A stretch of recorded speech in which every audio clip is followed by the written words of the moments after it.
Les han preguntado de qué religión eres y ustedes qué han contestado. Sí, efectivamente contestan, pues soy de la religión cristiana tal vez. Se suele preguntar a alguien que ingresa a un hospital cuál es su religión. Bueno, ya saben ustedes, es por cuestión de que hay algunos que no aceptan la transfusión de sangre, y entonces quizás pues los médicos quieren prevenirse un poco y por eso preguntan cuando alguien ingresa al hospital de qué religión eres. En otras ocasiones la gente suele preguntar, oye, ¿y tu religión te lo permite? Quieren saber si ciertas cosas las puedes hacer y te preguntan de qué religión eres o si tu religión te lo permite. Otra pregunta bien común que suelen hacernos es, oye, ¿y qué hacen en tu religión, no es cierto? Bueno, la familia, cuando alguien se vuelve cristiano, le dice que cambió de religión.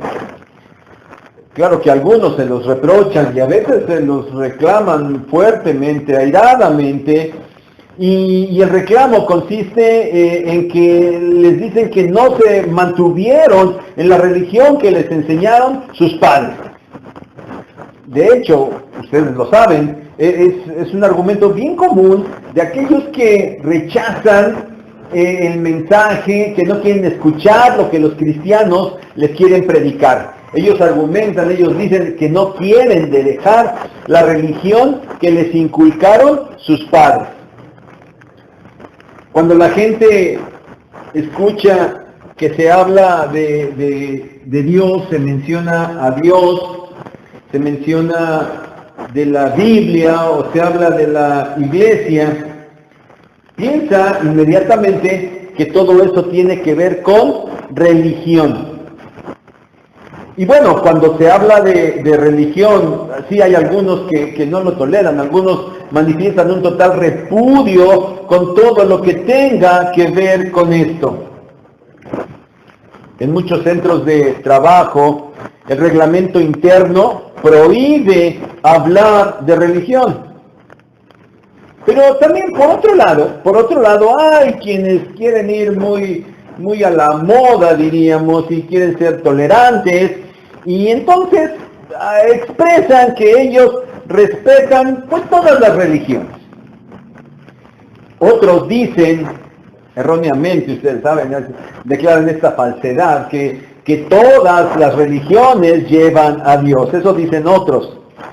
Otros piensan que en realidad lo que las religiones buscan es que las personas sean buenas, y por eso es que concluyen que entonces todas las religiones son buenas.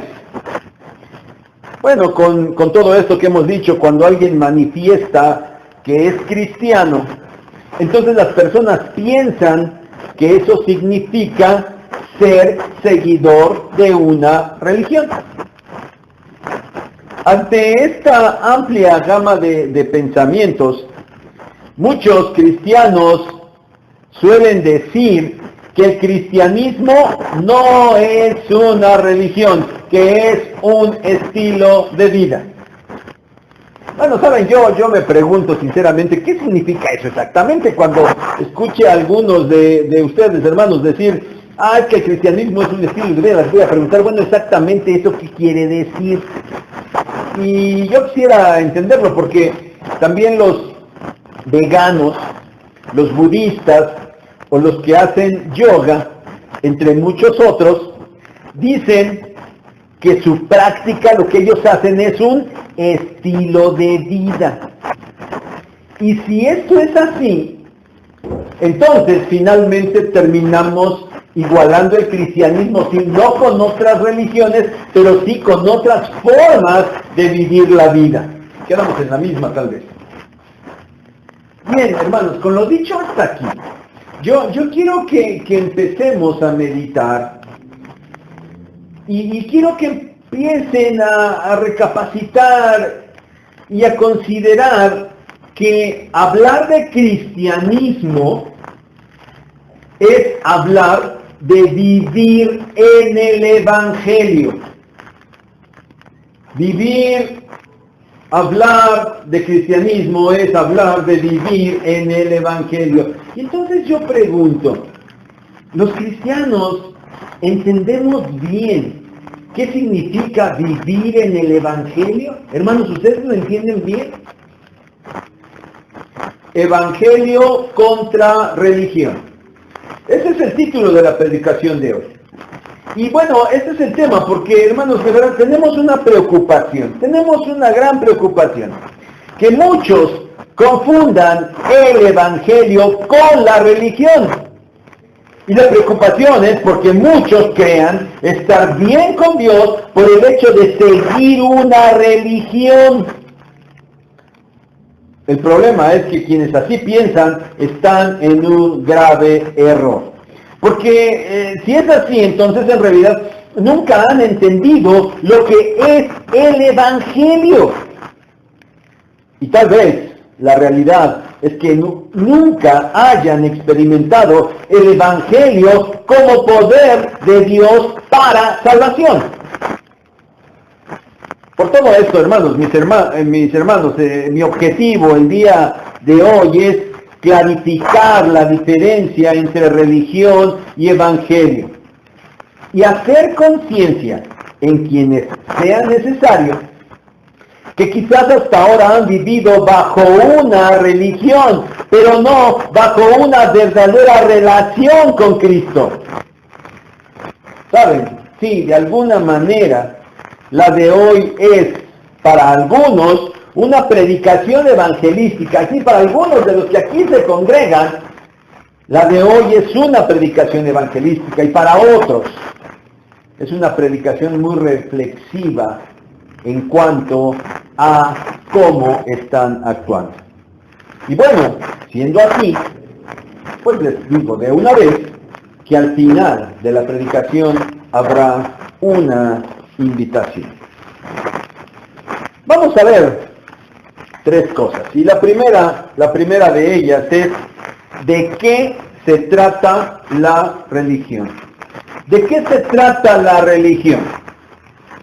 Los que estudian este tema, personas estudiosas, generalmente no cristianas, de manera general, ustedes pueden ir y buscar lo que ellos dicen acerca de qué es la religión. Y bueno, lo verán de un aspecto diferente cada uno, tal vez abocándose a un tema, otros a otra cuestión, pero sin lugar a dudas que podemos decir que de manera general todos concuerdan en que la religión es una serie de creencias, rituales, ceremonias, oraciones, mediante las cuales el hombre busca entrar en contacto con la divinidad, bien sea para obtener favores o para aplacar su ira.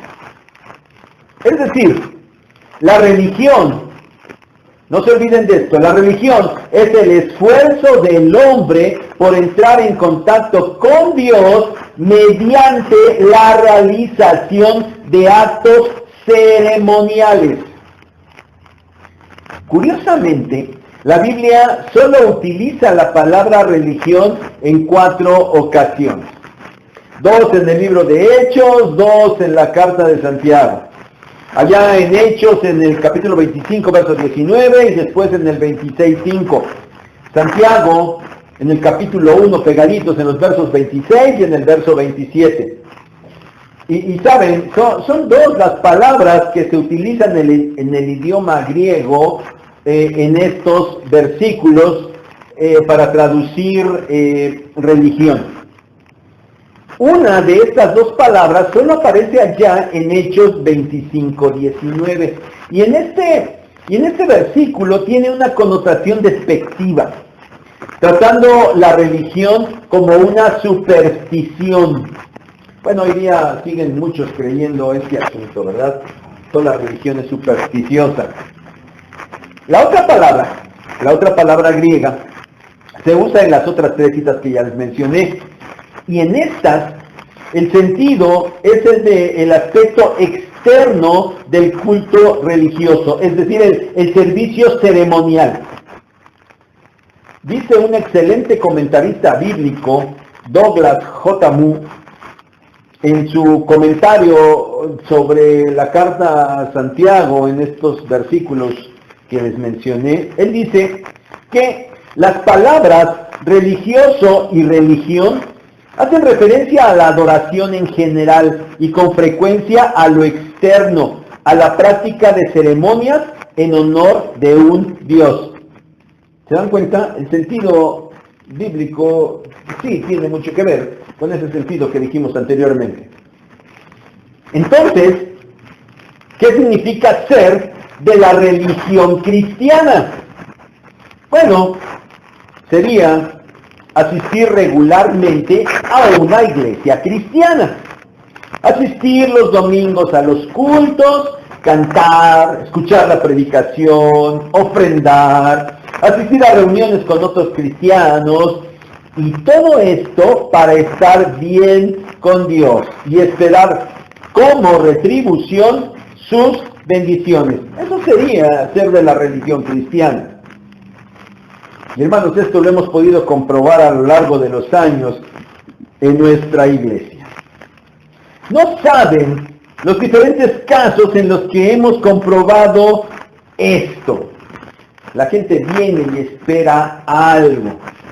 En un tiempo hubo por ahí alguien que, ¿saben?, entregaba, ponía su ofrenda en su sobrecito, y cuando lo entregaba ponía allí en sobre, pido porque mi familia sea bendecida, pido por salud, pido por... O sea, yo entrego mi ofrenda, sí, yo estoy haciendo mis actos religiosos, pero espero una compensación de parte de Dios.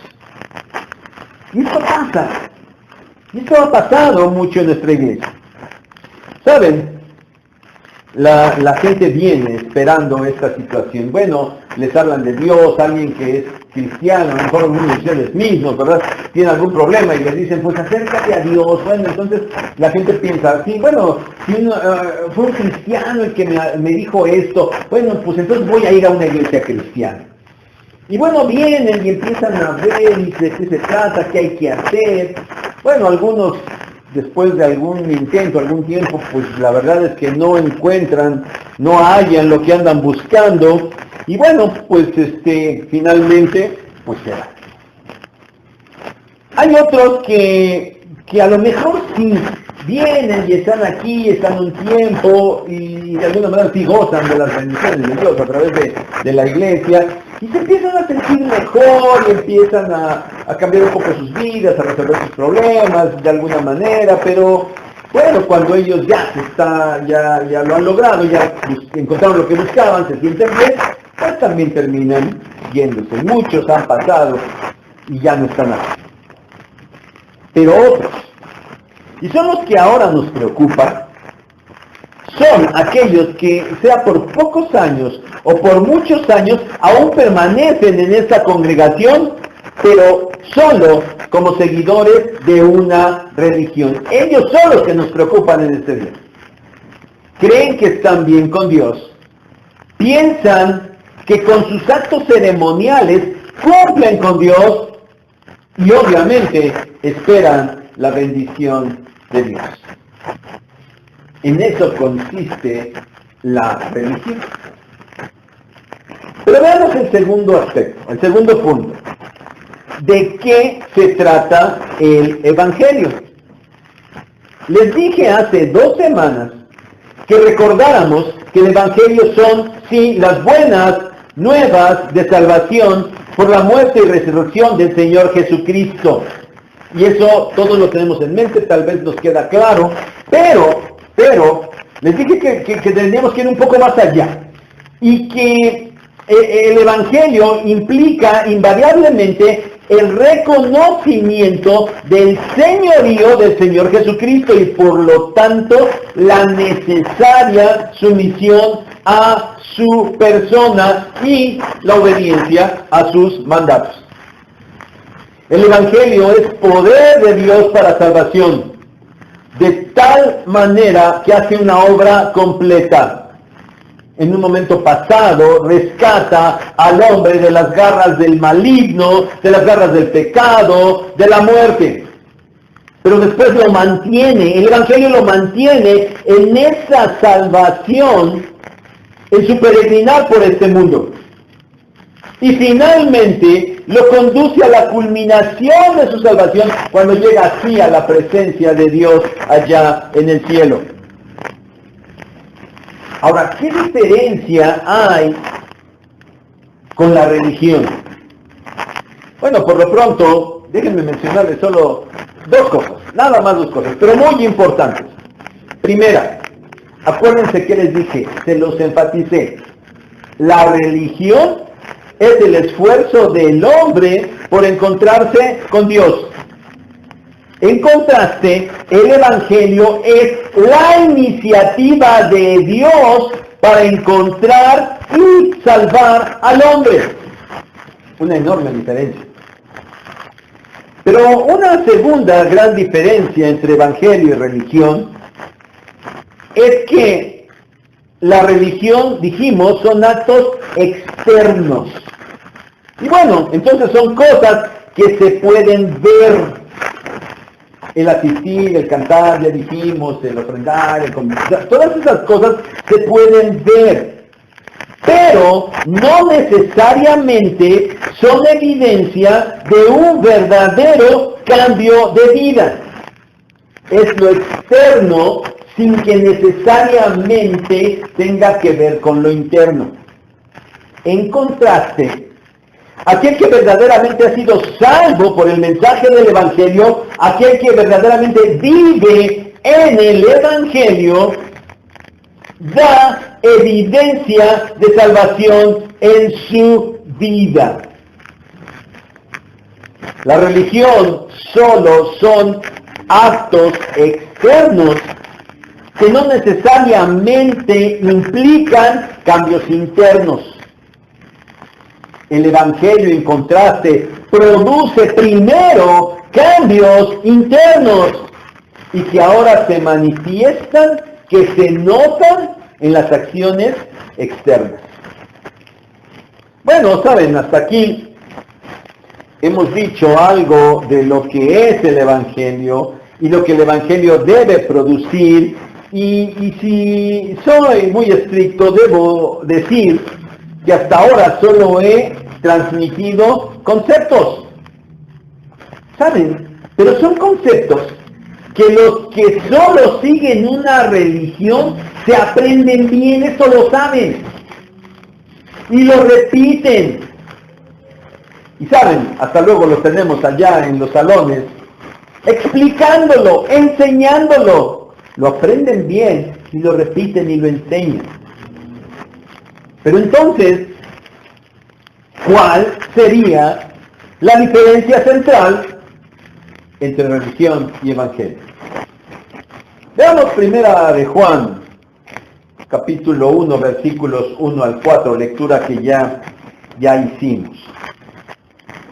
Saben, en esta primera carta, el apóstol Juan ataca una serie de herejías que desde aquellos primeros años de la iglesia ya se estaban infiltrando. Había varias, y Juan en su carta ataca varias.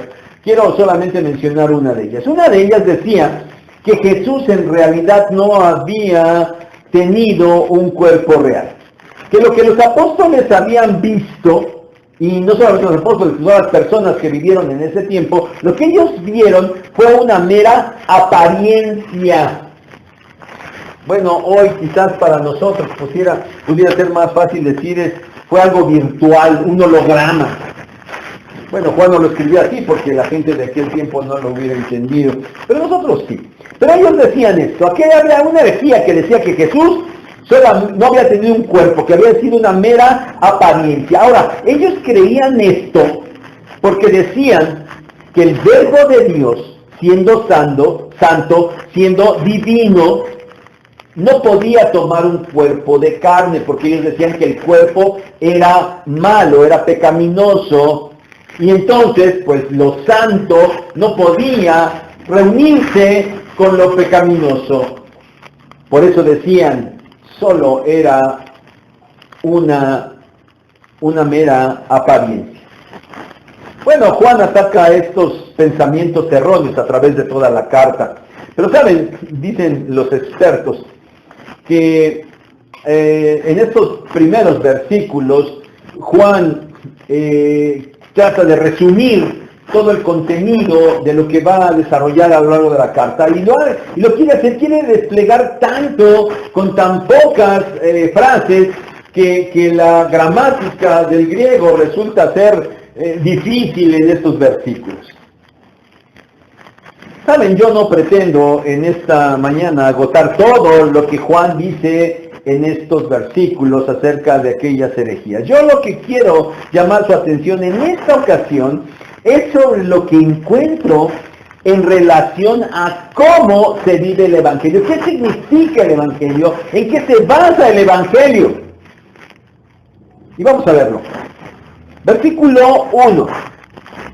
Lo que era desde el principio, lo que hemos oído, lo que hemos visto con nuestros ojos, lo que hemos contemplado y palpado en nuestras manos tocante al verbo de vida.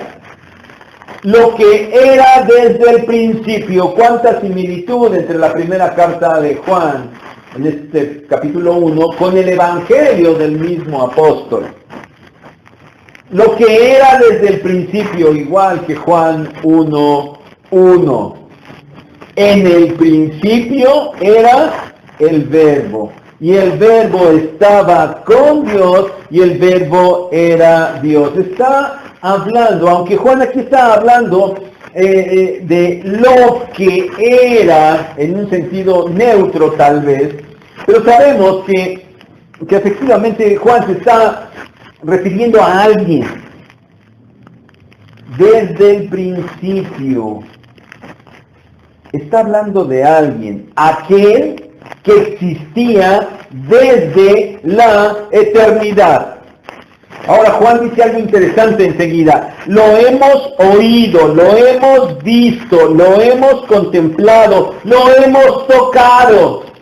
Es decir, hubo alguien que no era una mera apariencia. Ha habido con él una experiencia real. Sí, como ya dije, Juan se pronuncia en contra de este pensamiento hereje. Y Juan da testimonio de lo que físicamente experimentaron respecto al verbo de vida, dice allí. Tuvieron, noten esto por favor, tuvieron una experiencia personal con el verbo de vida. Ahora bien, esto implica algo de suma importancia. Dijimos, ¿de quién está hablando? Del Eterno. El Eterno. Y el Eterno entró en la historia humana para relacionarse con los hombres. Otra vez el Evangelio de Juan, capítulo 1. Ahora el verso 14. Y aquel verbo fue hecho carne y habitó entre nosotros. Esto es lo que quiero enfatizarles. El asunto es relacional. Vamos al verso 2 del capítulo 1 de esta primera carta de Juan. Porque la vida fue manifestada y la hemos visto y testificamos y os anunciamos la vida eterna, la cual estaba con el Padre y se nos manifestó. La vida fue manifestada, Juan 1:4, en él estaba la vida, y la vida era la luz de los hombres. La luz es vida, las tinieblas son muerte. El hombre estaba muerto por causa del pecado desde Adán. Y ahora, en Jesucristo, la vida se estaba manifestando a la humanidad pecadora. Y como Juan y los demás lo vieron, tuvieron una experiencia personal con él, ahora daban testimonio. Daban testimonio de la experiencia que habían tenido con el verbo. no era algo que ellos habían escuchado de otros, no era algo que ellos habían recibido de otros, era algo que ellos personalmente habían experimentado. Y entonces este mensaje que daban, dice aquí, era un mensaje de vida eterna. El Evangelio, vida eterna, buenas nuevas de salvación. Ahora, este mensaje no era solamente un mensaje hablado, algo que se transmitía a través de palabras. No era algo que se tratara de una serie de conceptos doctrinales y teológicos. Este era un mensaje sobre alguien, sobre una persona, y esa persona es el Señor Jesucristo, porque Él es la vida. Juan 14:6, el Señor Jesús dijo: yo soy el camino y la verdad y la vida, y nadie viene al Padre si no es a través de la religión cristiana. ¿Así dice? ¿Verdad que no? No se trata de religión. Nadie va al Padre si no es a través de mí, dijo el Señor Jesucristo. Y los apóstoles habían tenido una experiencia personal con aquel que es la vida eterna. Estaba con el Padre y se manifestó. Otra vez el Evangelio de Juan 1:18. A Dios nadie le vio jamás.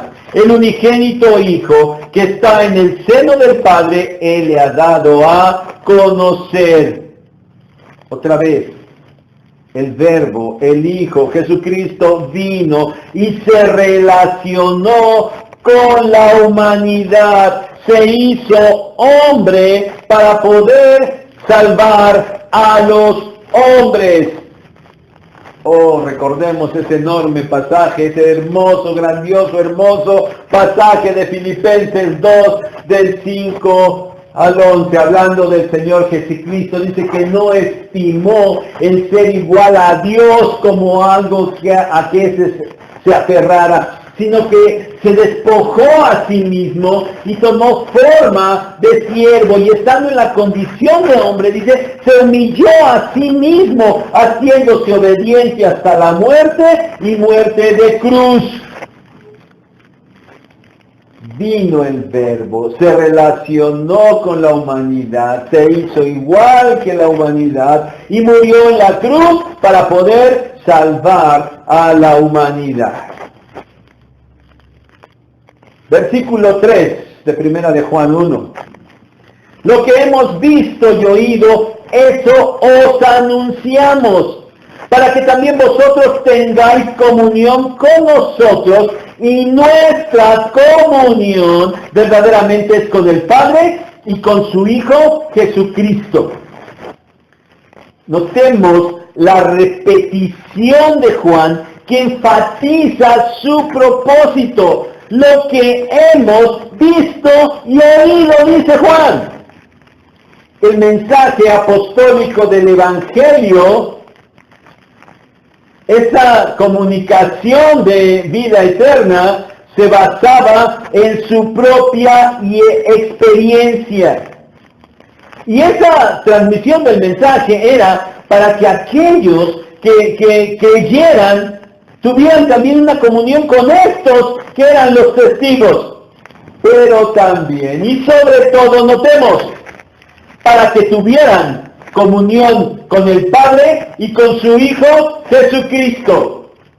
Y hermanos, aquí está el punto central de la enseñanza de hoy.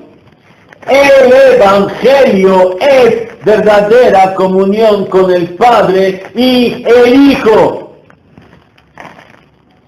Resumiendo, el Evangelio, buenas nuevas de salvación por la fe en Jesucristo, ser librados de la muerte y obtener la vida eterna. Este Evangelio se basa en una persona, el Señor Jesucristo. Y es una experiencia de comunión con Él y con todos los que creen en Él.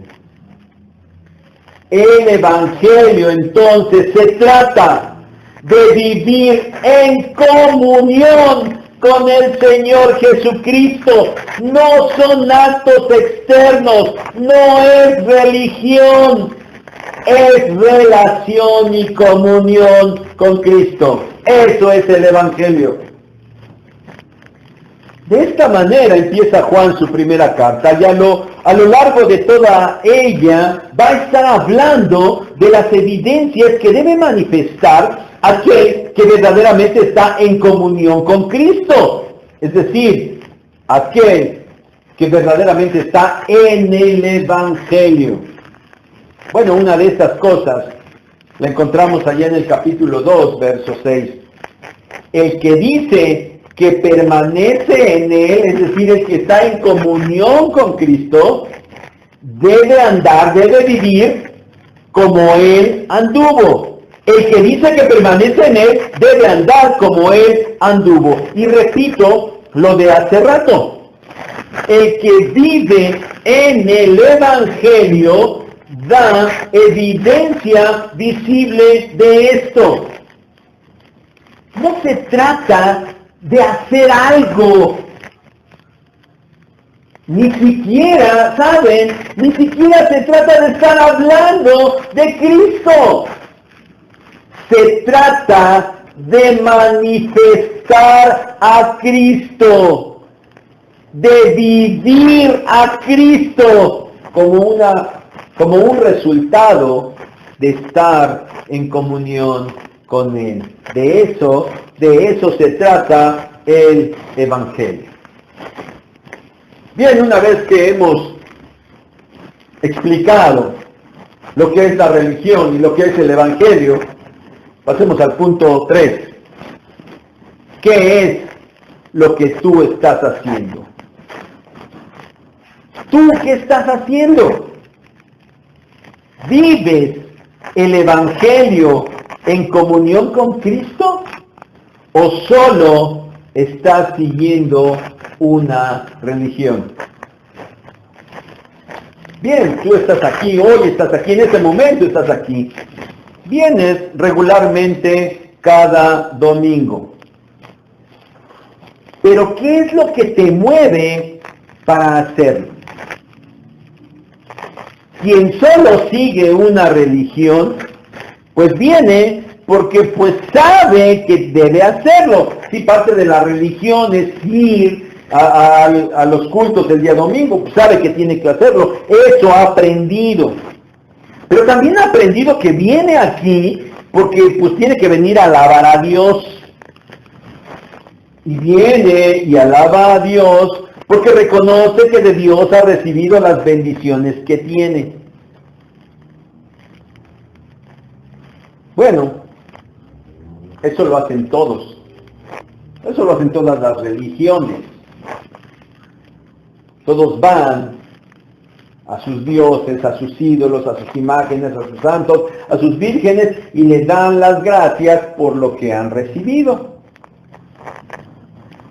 Bueno, por eso algunos están aquí.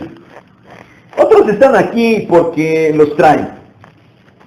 Sí, suena un poco raro, pero eso es la verdad. Otros están aquí porque los traen. Sí, algunos, bueno, para que la esposa no me esté molestando, bueno, pues voy a... O al contrario, para que mi esposo no me esté, voy al culto. Bueno, sobre todo, están aquí, los traen aquí a los que todavía, aunque siendo jóvenes, los traen porque todavía son hijos de familia. Bueno, vienen porque no tienen más remedio que obedecer. Mejor ir y estar aguantar ahí un rato que estar escuchando a mamá o a papá todo el día, todo que no vine al centro. Bueno, así es. Pero para todos, sea que vengan a la fuerza o con una idea por allí medio buena, los que solo siguen una religión, y aunque saben que tienen que venir, Se manifiesta que sigue una religión porque cuando surge cualquier otra cosa, por mínima que sea, algo que realmente no es ineludible, pero algo mínimo que surge, entonces faltan. Con la mano en la cintura, sin ningún problema. ¡Ay, es que tengo eso! ¡Ay, que hacer lo otro! Y falta. Bueno, el ejemplo es hoy. Vean, la asistencia es baja el día de hoy. Ya estamos en diciembre, ¿verdad?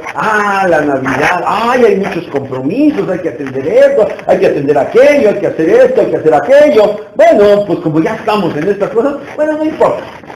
Sí, sé que tengo que ir, pero hoy tengo que atender otras cosas. Sí, con mucha facilidad los que siguen una religión faltan. Bueno, tal vez no falte. Pero los que siguen una religión no les importa llegar tarde. Porque el caso es cumplir, ¿verdad? El caso es cumplir. Es llegar y asistir al culto. Bueno, ya sé que David está ya siempre atrás tomando nota de ver quién vino, quién no vino. Y bueno, para que no me pongan falta, pues yo llego. No importa que ya la predicación esté a la mitad. No importa, yo llego. El chiste es cumplir. ¿Sabes? Eso es seguir una religión. Sí, hay que estar aquí, hay que venir. Y los que siguen una religión hacen eso que acabo de decir. En contraste, quien tiene una comunión con Cristo, quien vive en el Evangelio, quien vive en esa comunión con el Señor, anhela estar aquí.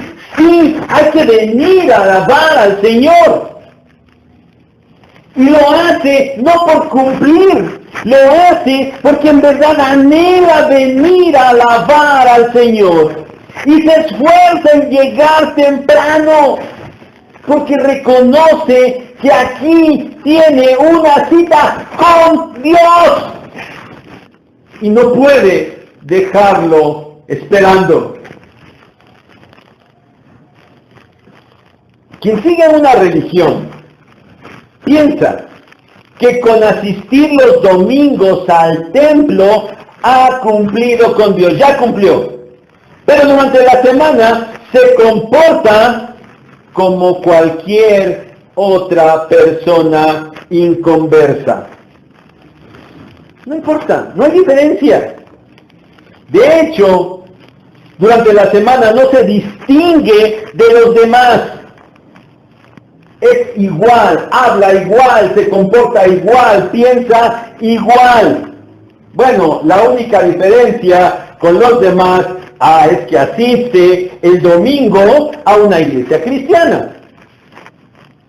En contraste, los que tienen una comunión con Cristo y viven en el Evangelio dan evidencia todos los días del cambio de vida que el Señor ha operado en ellos. Se nota, se refleja con todos, no solamente aquí dentro de la congregación con los cristianos, sino también se nota todos los días con allá afuera, con los inconversos. Ellos dan testimonio del Señor con su vida, pero también con sus palabras durante toda la semana. Ellos no se avergüenzan del Evangelio. Quien sigue una religión solo dedica tiempo a orar y a leer la Biblia cuando está en problemas, sea del tipo que sea. Está enfermo, tiene a alguien enfermo, algún problema familiar, con el esposo, la esposa, los hijos, cualquier tipo de problema, el que sea. Y quien sigue una religión, cuando tiene estas situaciones, entonces sí, se pone a orar y a leer la Biblia.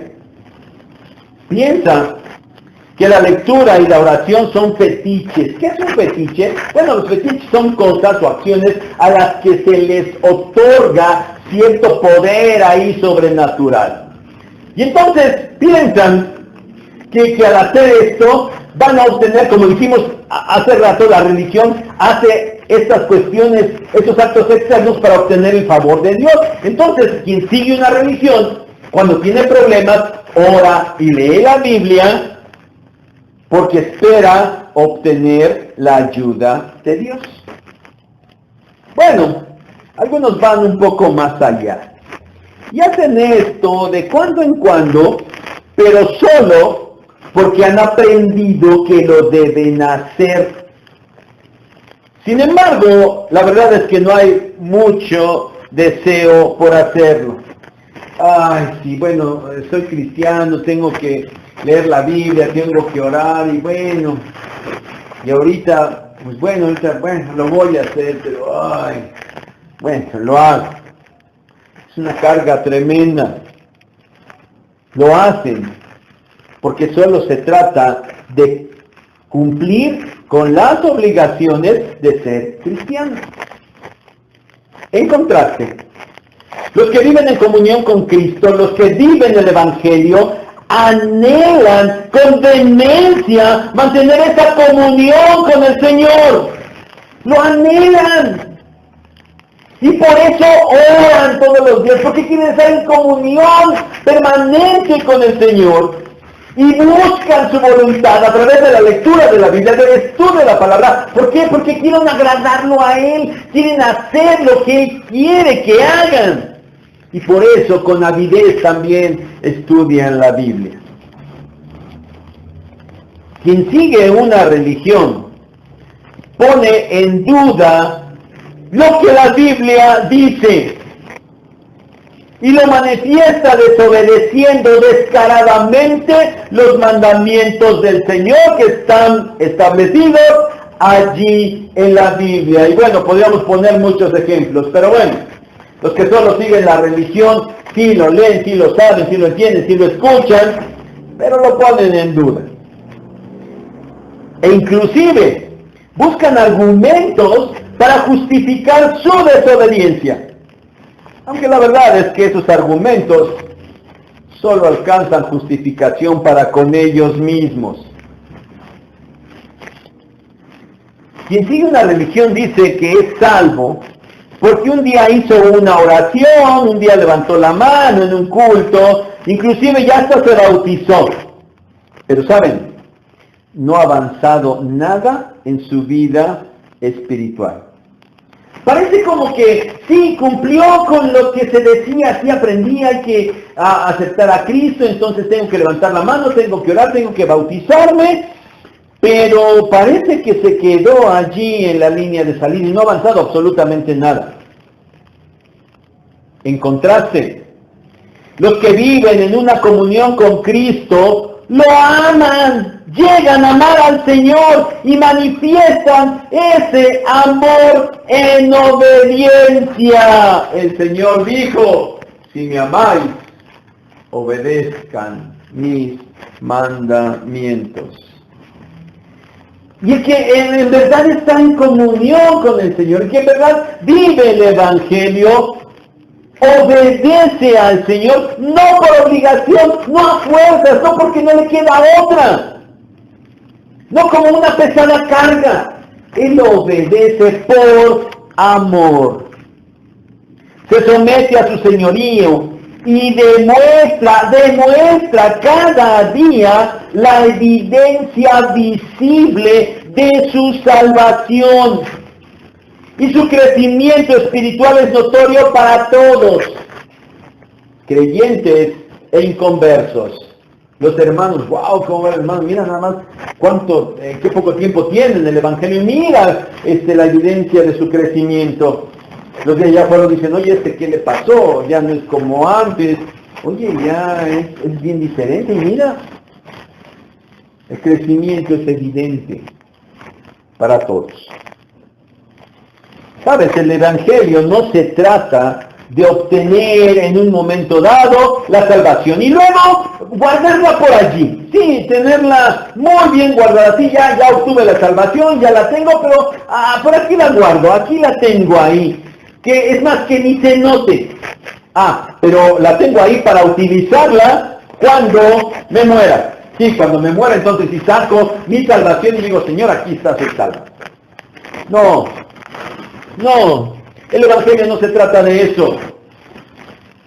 El Evangelio da la salvación para vivirla y para mostrarla cada día en esta tierra, hasta que sí, efectivamente, llegue a su culminación al llegar a la presencia de Dios.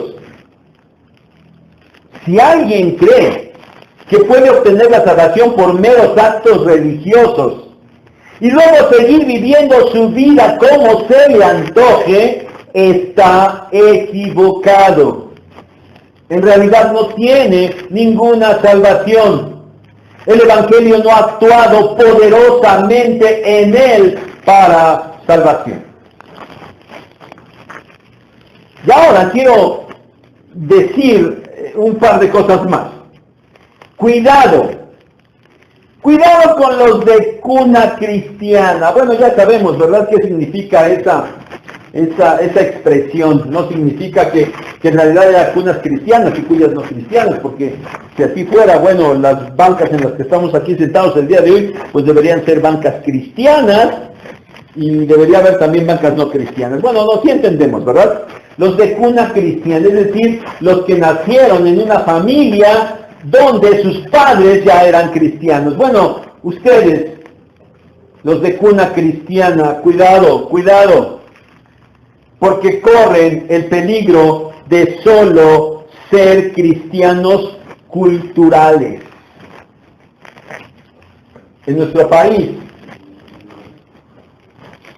la inmensa mayoría se declara católico de religión, pero solo son católicos culturales, porque en realidad nunca hacen nada. Se dicen católicos porque sus papás son católicos, porque cuando estaban chiquitos los llevaron a un templo católico y los bautizaron. En su vida se han parado en un templo. En su vida se han parado porque cuando los llevaron a bautizar, pues los llevaron cargando. Pero se dicen católicos. Son católicos culturales. Por eso cuidado, porque los de cuna cristiana corren el peligro de solo ser cristianos culturales. Vienen desde pequeños, los traen desde pequeños, aprenden bien la doctrina, se bautizan y hasta llegan a servir en las actividades de la iglesia, pero solo porque eso les han inculcado desde pequeños. Cuidado. Y los papás de estos también mucho cuidado, porque pueden pensar que sus hijos están bien, que sus hijos son cristianos. Y a veces los hijos crecen y andan por allá, por el mundo, y dicen, no, pero él aceptó a Cristo, hasta se bautizó. También papás, cuidado con esto. Pero cuidado también con los que piensen que todo lo que aquí se hace o todo lo que aquí se pide son meras cuestiones religiosas, y entonces argumentan que como ellos no siguen una religión, entonces no hacen, no vienen, no participan, no vienen a los cultos, no nada. ¿Por qué? Porque eso es religioso.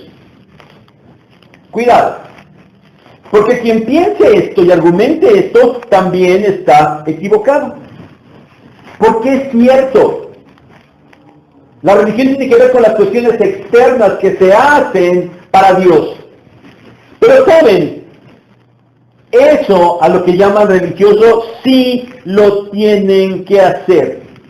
Eso religioso que aquí se dice y que aquí se pide, lo tienen que hacer. Porque, en primer lugar, nada de lo que aquí les decimos o les pedimos es contrario a lo que se encuentra en la Biblia. Y segundo, porque solo van a cumplir con eso si en verdad están en comunión con Cristo. Porque al querer justificar su incumplimiento de lo religioso, lo único que hacen es evidenciar que no han tenido un nuevo nacimiento, que no viven en comunión con Cristo. y ni siquiera siguen bien una religión, ni una cosa ni otra. Cuidado con los que así piensen. El Evangelio es una vida de comunión con el Señor Jesucristo. La religión son actos que puedes hacer aquí cada domingo que se den, pero que no implican nada. ¿Cuál es tu realidad? Llego a la conclusión, y como les dije al principio, tengo una invitación. Tómate unos momentos y muy seriamente, muy honestamente, delante del Señor, ponte a meditar y ponte a orar.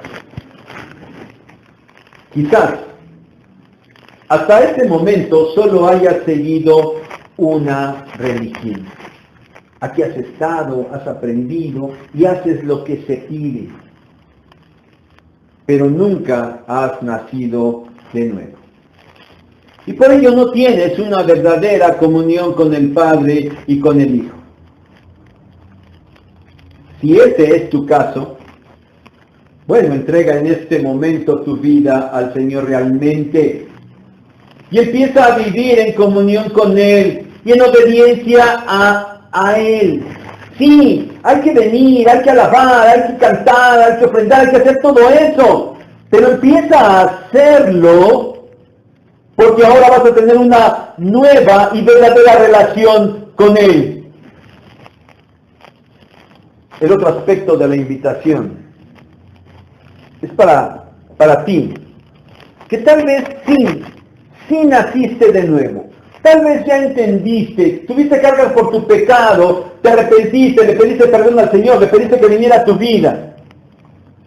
Pero después de eso, te has comportado más como alguien que solo ha seguido una religión. Y no has hecho las cosas por estar en comunión con Cristo. Tu motivación ha sido incorrecta. Si ese es tu caso, también ponte a cuentas con el Señor. Pídele perdón por tu descuido y empieza a vivir de una manera correcta.